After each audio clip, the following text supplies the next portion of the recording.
Il y a quelques semaines, la communauté Twitter en avait après Binance, avec notamment un proof of reserve là où personne ne voulait prendre la responsabilité, et avec des phrases de CZ qui étaient sorties hors contexte d'une interview à la télé.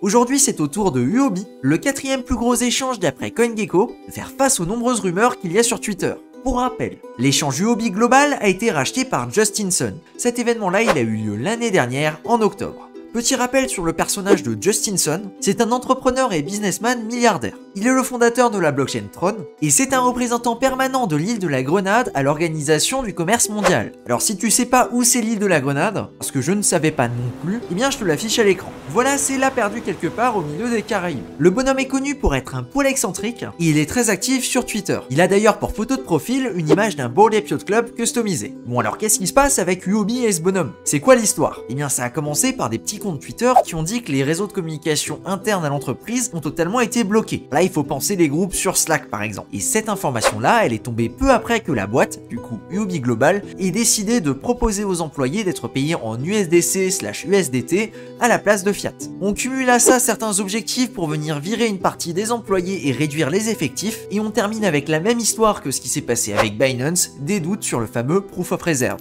notamment sur la façon dont l'audit double guillemets a été réalisé. Mais si seulement ce n'était que ça. On cumule avec tout ça des moves très étranges de plusieurs centaines de millions de stablecoins directement sur les wallets associés à Justinson, et on a une bombe parfaite prête à exploser directement sur Twitter. Aujourd'hui, Justinson a décidé de réagir et d'expliquer qu'il fallait ignorer le FUD et continuer de construire. Dans ce SWOT-là, il explique que chez Huobi, ils investissent dans la technologie et la sécurité, qu'ils écoutent les utilisateurs et qu'ils restent agiles pour pouvoir s'adapter. Voilà donc l'avancement de la situation. À l'heure actuelle, c'est compliqué d'avoir une vision d'ensemble sur tous ces événements. Comme d'habitude, on donne l'avantage au principe de précaution, et ce n'est donc jamais une mauvaise idée de venir passer tes fonds sur ton MetaMask ou alors sur ton wallet physique. En tout cas, au minimum temporairement. D'autant plus qu'il n'y a pas de désavantage à faire ça, hormis les quelques euros ou centimes de frais de gaz à venir dépenser. Je suis également tombé sur quelques tweets d'utilisateurs qui disaient qu'ils ne pouvaient pas retirer, mais pour le coup, il y en a vraiment trop peu et ça me semble vraiment peu crédible. Dans tous les cas, malgré ces problèmes, n'oublie pas que l'objectif numéro 1 avant de gagner de l'argent, c'est de pouvoir garder son argent. Et si tu as envie de découvrir directement tout ce qu'on peut faire sur la DeFi, eh bien je t'invite à regarder la vidéo qui s'affiche à l'écran.